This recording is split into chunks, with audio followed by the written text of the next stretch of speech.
Got it. Okay.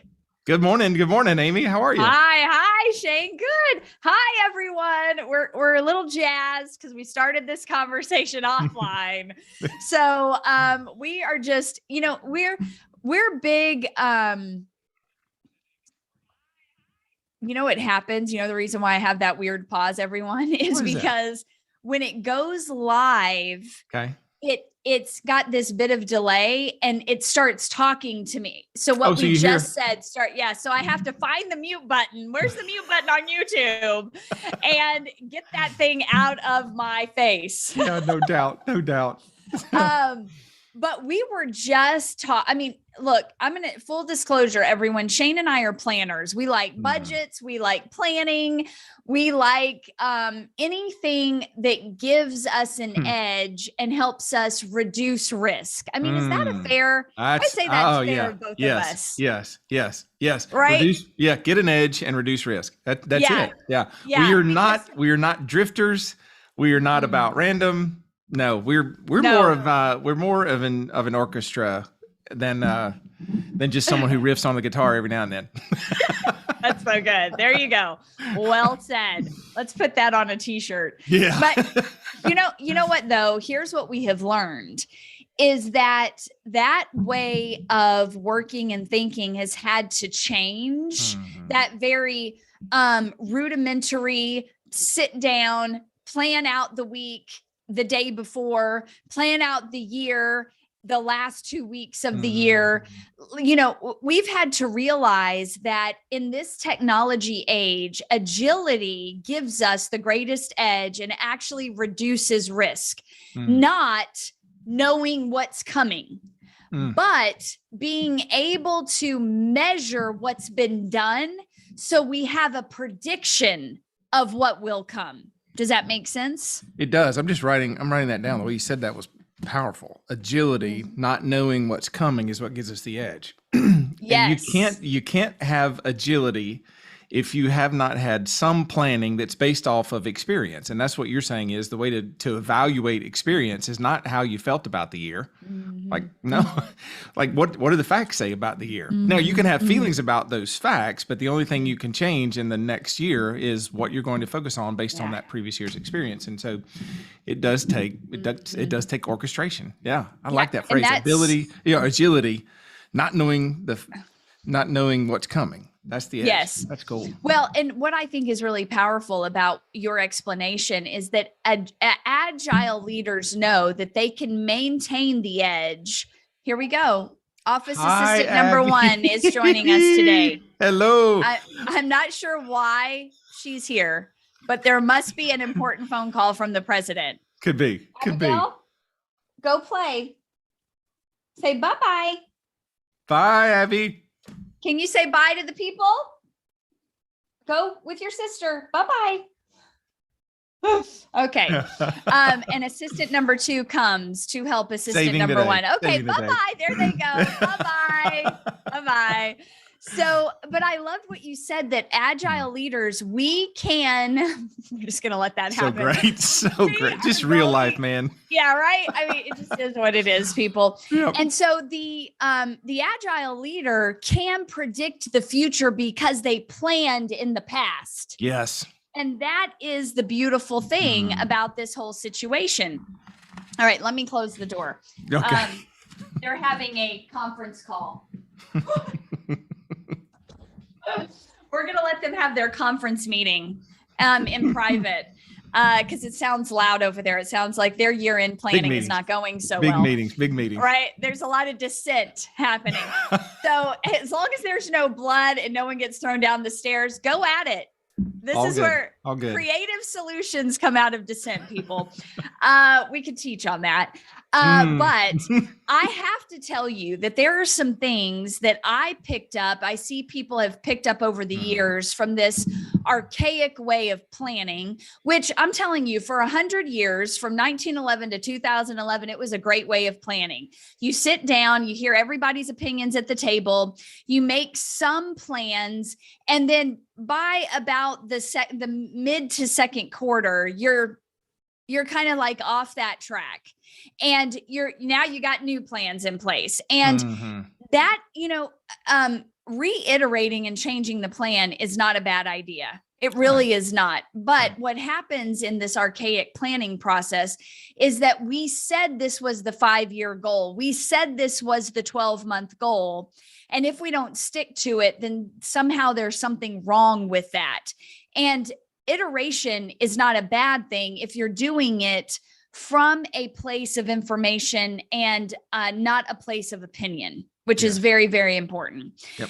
But some of the ways that year-end planning has been taught and demonstrated, I've done it, I do it every year, is I sit down and I start to kind of envision, like, what do I want to be the result of my work, right?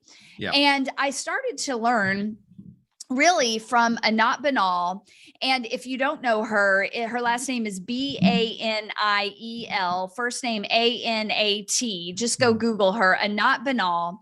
And she has created a neuroplasticity modality that has really, Shane's experienced it to an extent.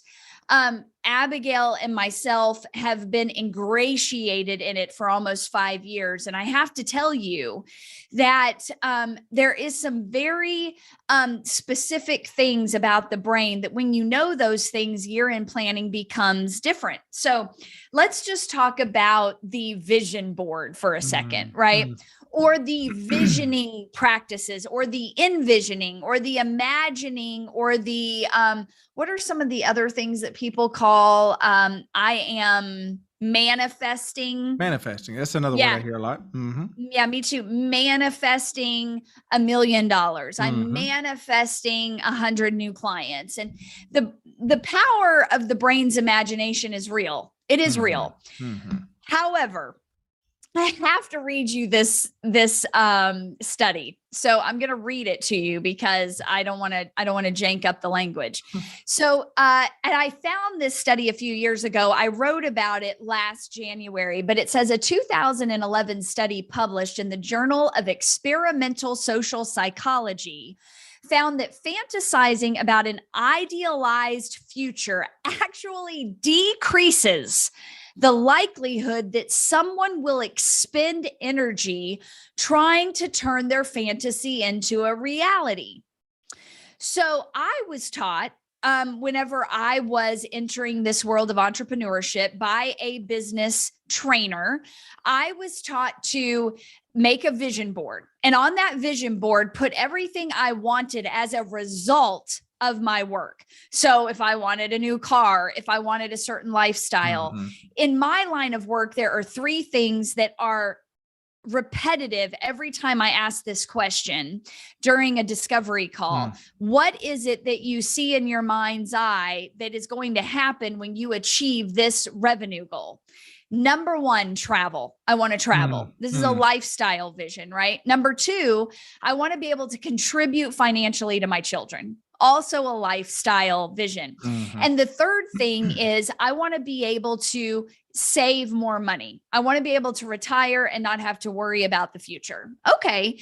All of these are honorable outcomes of work well done. No pressure. However, the brain, if that is what you put on your vision board, here is what happens. The brain believes that you're looking at it. It sends this information to the brain of you, like, this is exciting to me. The brain registers it as it's done. And guess what? Motivation decreases. Now, if you've studied human behavior at any point, and if you are wanting to use algorithms, you've got to become obsessed with human behavior. Here is what you will find is that pain and pleasure move us to behave in a new way that eventually brings about the change that we want. Yes. And so the reality is that if I want to get this lifestyle of more travel and I don't have the money or the flexibility, what would be best for me to actually groove in new neural pathways that bring about new habits, that bring about the changes that I want to get that lifestyle change? I need to actually put pictures on my board of me doing the work. So if I need to talk to 240 new people every single month in order to achieve this revenue goal, then I need to put on my board about 10 pictures of someone that looks like me talking to people that look like my ideal client on the phone or in person. You can Google those pictures and find them anywhere, people, and print them. But those are the visions I need to put. If I want to run a marathon, I don't put a picture of someone that looks like me at the end of the race. I put someone that looks like me in the gym, running in the rain, eating the rabbit food. You know what I mean? Like, I don't put a picture of myself at the end. And Shane, you and I have come to understand the power of the brain's imagination, and a not banal. And Michael Merznick, who is a neuroscientist, well-known, they actually call him the father of neuroplasticity. They are very close collaborators and friends, and they share information. He has said she is a leader. He has said she has said he is a leader. The neuroscience community has propped them both up as leaders in neuroplasticity. And I'm telling you right now, that they will tell you that one of the 9 essentials to get the brain to form new habits. Now, listen, we make changes and we get what we want by habits, not by some kind of envisioning practice. We actually have to go do the work. And so we can use the power of the brain's imagination to groove in neuroplasticity, new neural pathways that help us change habits that are not getting us what we want. But then we have to go do the habits. See, Anat says this. She says, the brain loves its habits and we love to do our habits. Okay. So if we want new outcomes, we have to get new habits. Those only come from retraining the brain. And you can do that until you are in the grave. You have the power. There is no time frame. And again, neuroscience has proven all of this. You can Google it. But I'm telling you that this is a very powerful practice by bringing in the power of the imagination to bring about the outcome. But it's not imagination alone that brings about the outcome. Right. Make sense? So when I hear you speak to this idea of neuroplasticity, you can't separate that idea from agility. It goes hand in hand. Like, if you want to be agile, you must build these new habits that are around neuroplasticity. But we're talking about, like, they go hand in hand. So as people are talking, it's like, what we're talking about is you have the power to change your mind.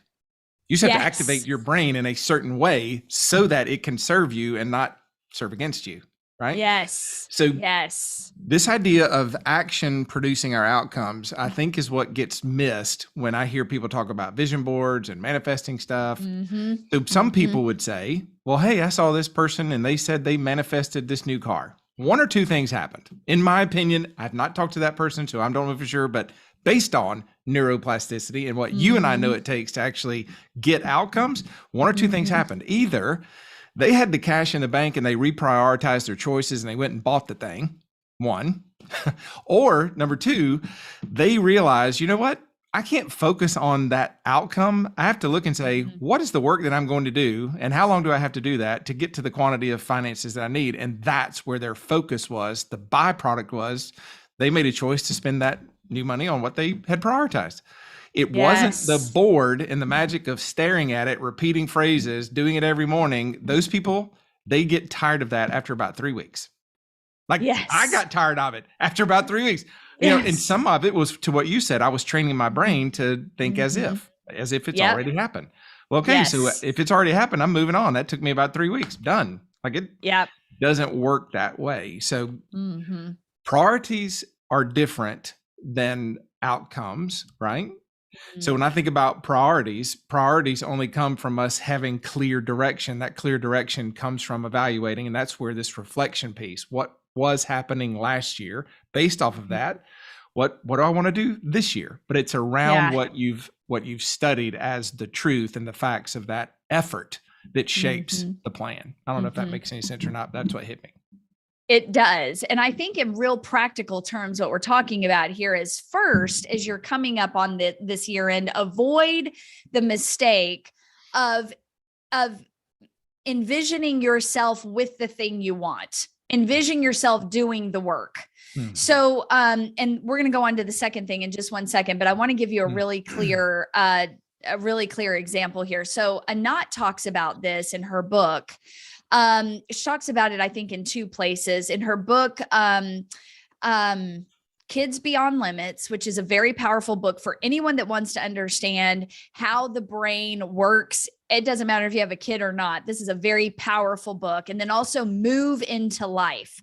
I love Move Into Life. I recommend it as one of the top 3 books that I've ever read to my clients. Why? Because she doesn't just explain it, but she also demonstrates it through illustrated images that you do, and you can immediately experience the change of the brain. If not in the first demonstration, by the second or third day. The brain does not require a lot of information to change. It just requires new information done in a very specific way, which is where these essentials come from. So I would really recommend both of these books, Kids Beyond Limits and Move Into Life by Anat Banal. But she documents a case study of her own father, who was 80 years old, and he had been practicing these neuroplasticity exercises long before she ever came on the scene. So his best friend, by the last name of Feldenkrais, was the guy that designed these lessons. And then she became his apprentice. You can go read about that story. But her 80-year-old father falls and breaks his leg. Okay. So what are they going to do? They're going to put it in a cast. Now, we all know that when you cast a muscle on the body, it atrophies, right? Yep. Okay. Well, then that atrophy is actually the tonality of the muscle is controlled by the brain first. See, most people don't know that. They think that you get tonality through a repetitive exercise. Not so, not true. Okay. That's not how the body's physiology is designed. This is what you see, but what's happening in the background in the brain is what is helping to shape the muscle.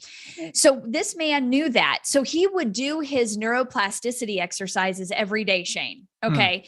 Just like you have done, just like I do, just like Abigail does.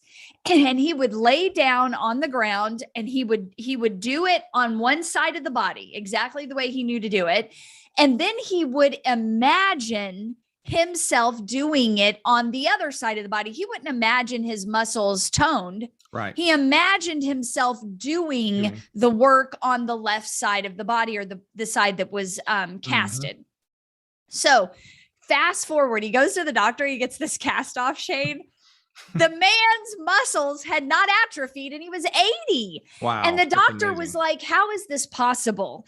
And he said, because the power of the brain's imagination is real. So I'm telling you, it is real. It has been talked about since the beginning of time. And scientists today have just found a way to take what was designed centuries ago and actually educate us on how to access that higher level of power in the brain.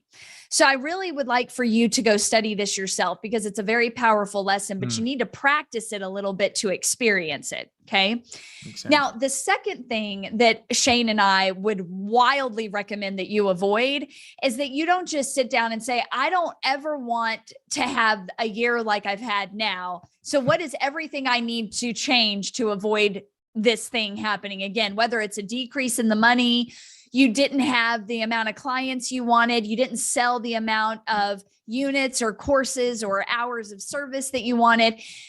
Nobody wants to repeat the things that we don't feel good about. Okay. So using the power of the imagination is the first place to start. The second place is avoid doing this. Avoid saying, I'm going to change these things, and go seek out all new things. Maybe I need a new product. Maybe I need a new, maybe I need a digital marketer. Maybe I need to do video. When you've never done these things before, don't go start them in the new year. Okay. What we would recommend, and what we do, and what we have found works and doesn't work, is that we go back into 2021 and say, okay, where did the most revenue come from? Just start there. Where did the most revenue come from? And do I want to do that again? I mean, that's just, it seems so simple, doesn't it, Shane? But when we do it, we're like, wow. I mean, you literally planned your whole year in 1 hour. I did it in about 45 minutes. Yeah. I mean, just by looking at a couple of numbers, we were able to make decisions from principle because the numbers showed us what was actually happening. That's right. That's right. So freeing. Yeah, it is really freeing. And it, business is hard, but it does not have to be complex. What we've figured out, and you through the system that you've built, is how to focus in on what really drives the business development, and all the other stuff gets pushed to the side. That's the beauty of your work to me, is, you take the complexity out of business development, and it allows people to focus. To get to this level of confidence, though, you have to have spent time tracking what was most important. If you're watching today and you want to know more about that, just go back through the last 13 episodes and you'll start to see it unveiling. Or, grab some time with Amy through the opportunity that we have on the Don't Be Fooled website to be able to explore this. But I'm telling you, there are a set of metrics that have been dialed in over a period of 2 decades that Amy is gifting to people who come into her consultancy to have the type of time freedom that I desperately wanted. So I'm grateful for the time freedom you gave me and the eliminating the complexity. I hated annual planning back in corporate America. It was the worst, because we were operating either out of fear or arrogance all the time when it came to annual planning. It was either, I was so the whole point about don't do what we did like how can we avoid what happened last year? Well, golly, you talk about just breeding anxiety. It's like, how can we shoot a cannonball and, have a miracle happen here in the next year? That was one way of annual planning. The other way was, hey, we are so awesome. What do you guys want to do this year? Like fear or arrogance. I'm like, golly, I feel so like I really was fooled for all those years into thinking that was the way to do it, but it was just ingrained in the system. Yes. And, and here is the reason why it worked for so long. Number one, there was not as much competition. You did not have the internet. True. That's right. No. So there wasn't so many people in the same space competing for the same client base. Okay. So that's the first thing, is that the amount of brands flooding. I mean, let's just talk about Christmas and the toys. When I think back to the options of toys I had when I was 6 and the options of toys Presley has, it is astronomically more options now. Why? Because of the internet. That's why. The internet came onto the scene and people are like, oh, well, now I can see what your company is doing. I'm going to go grab your product. I'm going to reverse engineer it and I'm going to make a version of my own. And that has been the evolution. Okay. So first, the reason why year-end planning, where we sat around the table and we thought up some ideas and we just kept making money, was number one, there wasn't as many brands in the market. Number two, there wasn't the internet that gave us more information. Look, there's 60,000 pieces of content coming at each of us every single day that gives us new information and new ways of doing something. All right. Then the third reason is because we absolutely did not have to worry about brand loyalty. This is also something the internet has changed for us, is that if I don't like, if somebody doesn't like what Amy's delivering, there's somebody with a variation of what I do. Right. So they can jump ship.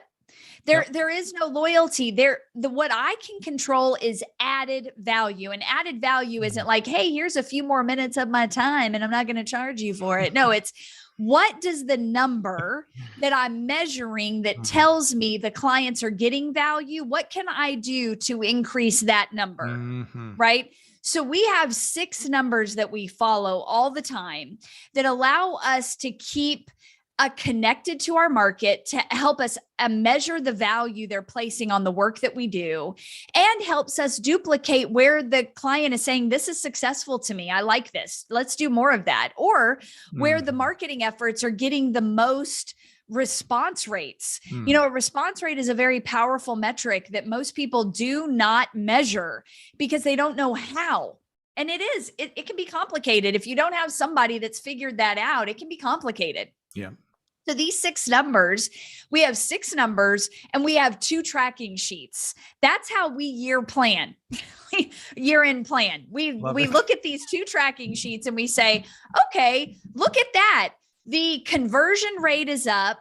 We know where the leads are coming from. We know how much it costs us to get a lead. We know the conversion time frame on that lead. And we have a certain percentage of people that are buying our stuff that are saying, this is awesome.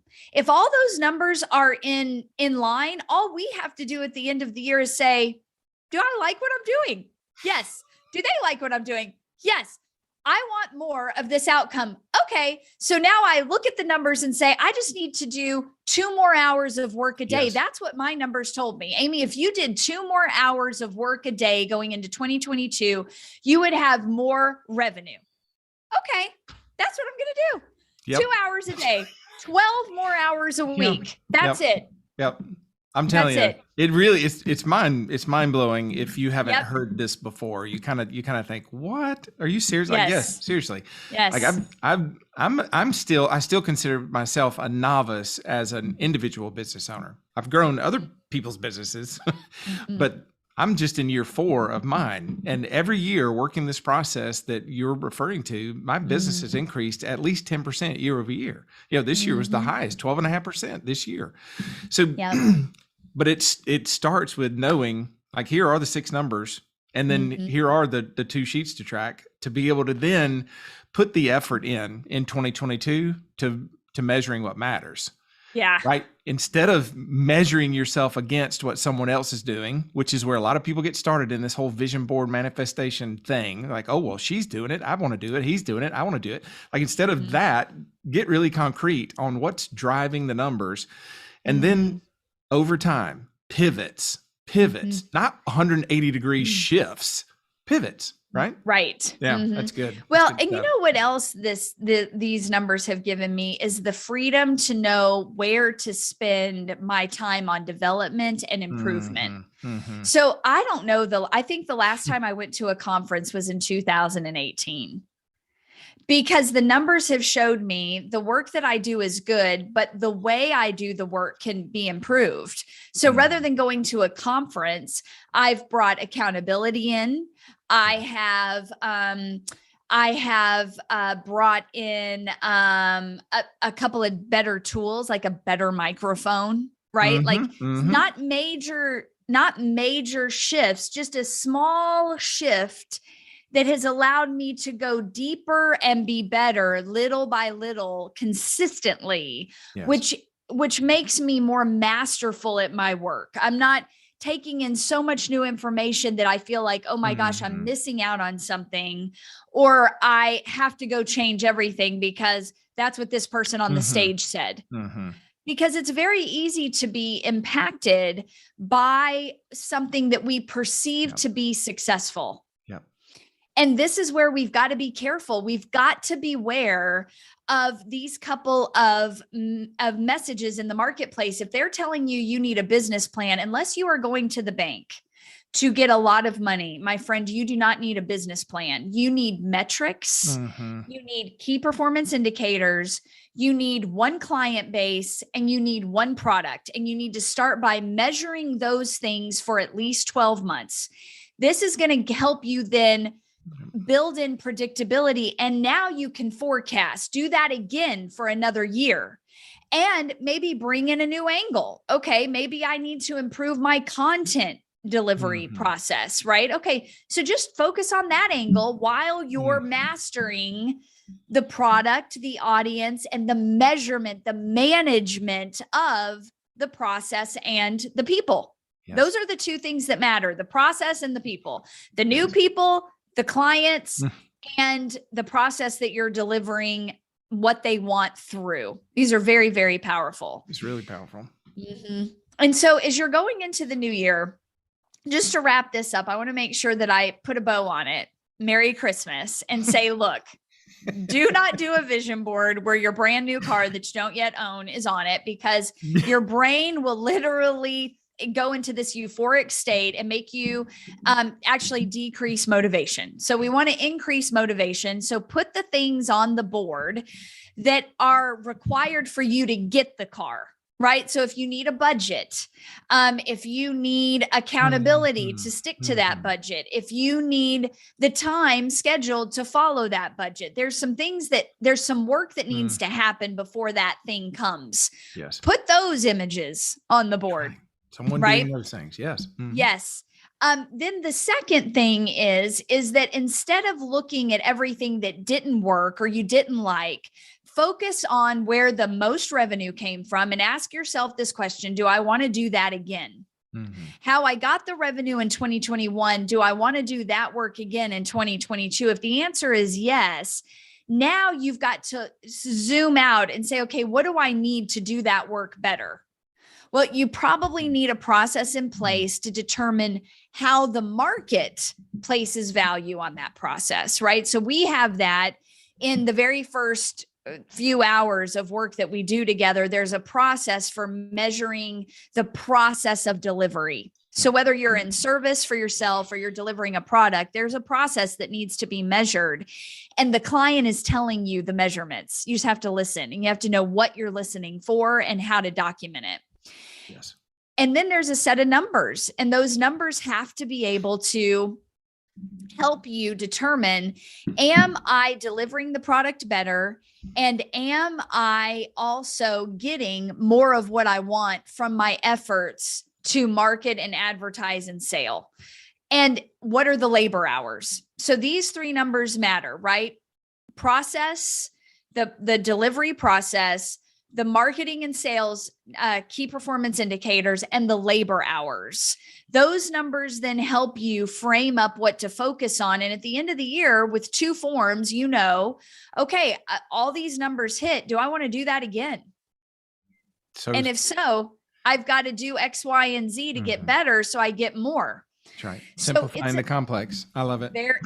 Very simple. So as you go into this year, this is going to be our last episode until January. And we would love to connect with you. So I'll put into the comments my email. So if you have further questions on these, please do not hesitate to reach out and get some time on my calendar. I'm not going to hard sell you. I'm here to help you. And I also want you to know that we're just kind of an open book. You can ask questions and we will do our best to answer them or find the answer for you. So we wish you a very Merry Christmas, a Happy New Year. Shane, I hope you guys have a powerful end to 2021. Same to you, my friend. Happy New Year. Merry Christmas, everybody. All right. Bye, guys.